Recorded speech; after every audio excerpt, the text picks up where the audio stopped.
Hey, I got a question to ask you. Are you tired of negative, intrusive thoughts just popping in your brain? Well, I have been too. Well, just the other day, I had a negative thought about somebody else pop in. And then immediately after I had that thought pop in, I felt guilty about having that thought. Well, I have 3 tips that are going to help you next time you notice this happening to you. So, first of all, number one, reject it as not your thought. So, one of the things that I love to do and help people with is know who they are. Decide in advance using God's word your identity. So, when you have these negative thoughts drop into your mind, you can say, that is not me. I have made the decision that this is the person I am going to be, and that doesn't go along with it. So, number one, know who you are. Number two, know who Christ says you are. So in Corinthians 2, it says, therefore, if anyone is in Christ, he is a new creation. The old has passed away. Behold, the new has come.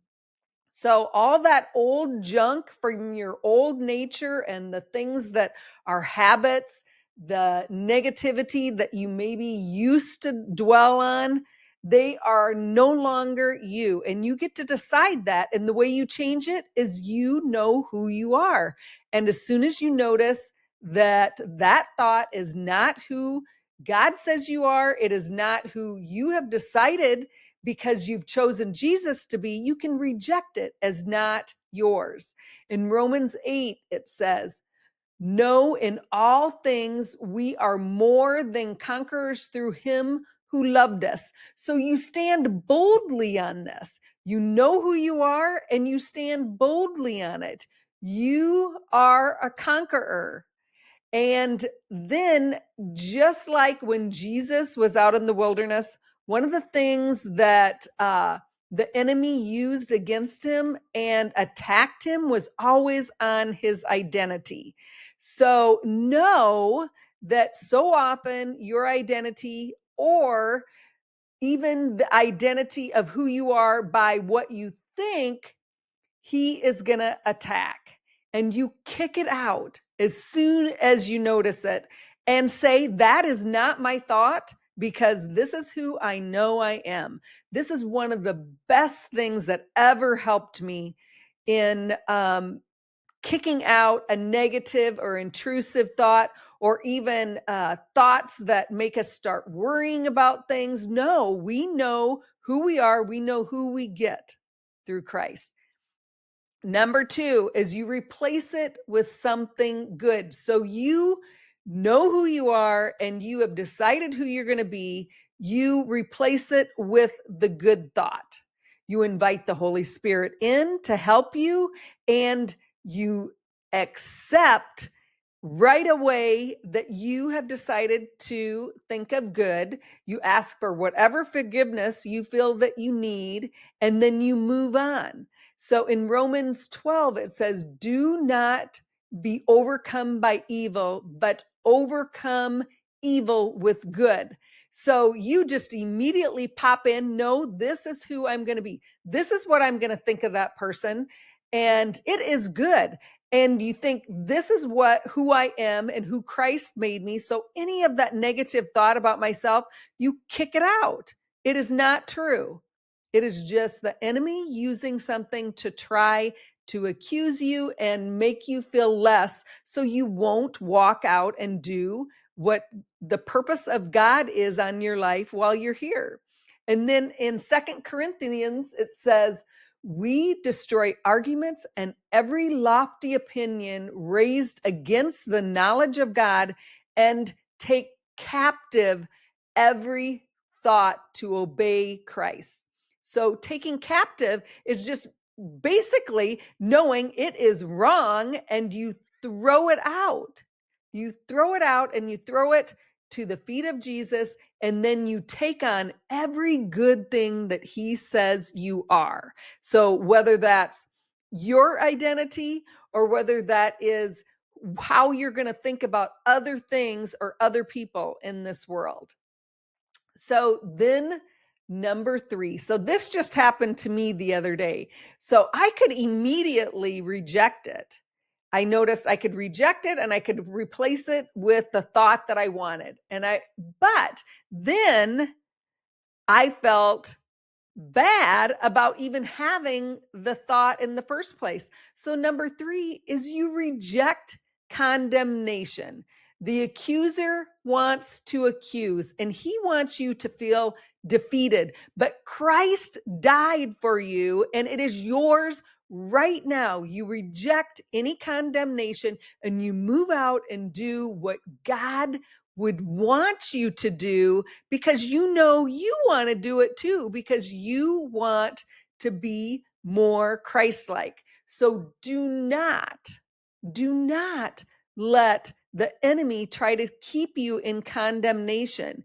You ask for whatever forgiveness you may feel you need from being tricked. You replace it with the good, and then you reject any condemnation. So as soon as I thought of that, I'm like, oh my gosh, that is so good. And in Revelation, it says, now the salvation and the power and the kingdom of our God and the authority of his Christ has come. For the accuser of our brothers has been thrown down, who accuses them day and night before our God. He is the accuser. Do not allow him to accuse you, even when you have this intrusive thought or you start worrying about something that has not even happened. You just go to thinking the worst. You kick it out and you replace it with trusting God and knowing who you are, who you've decided to be from God's word, and who Christ says you are right now. And then in Hebrews 8:12 it says, for I will be merciful towards their iniquities, and I will remember their sin no more. You step right up and you take your place next to Christ, because he says you can.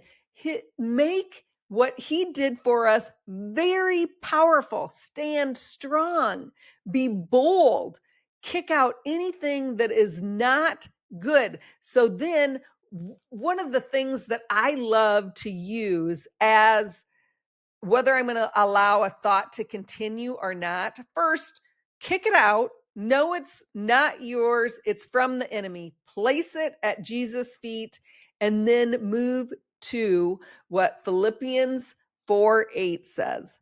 Finally, brothers, whatever is true, whatever is honorable, whatever is just, whatever is pure, whatever is lovely, whatever is commendable, if there is any excellence, if there is anything worthy of praise, think about these things.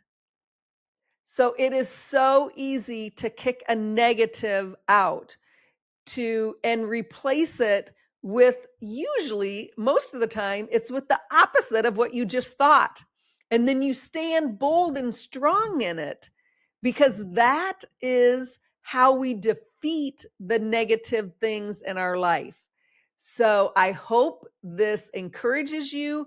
I hope this encourages you to know your identity, to write things down, to find scriptures that say who you are. And if you want more on this, go to kimlovesyou.com, because you can change your stronghold by and then it will change your life. I have a 20-page document that you can download and read that gives us insights into what the Bible says and what neuroscience says about thoughts and changing our mind so we can change our life.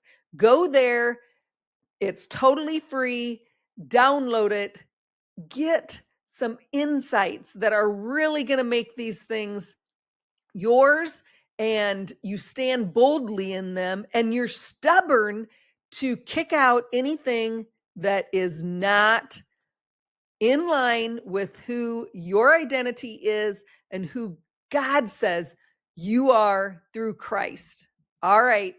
I hope you are blessed. God bless.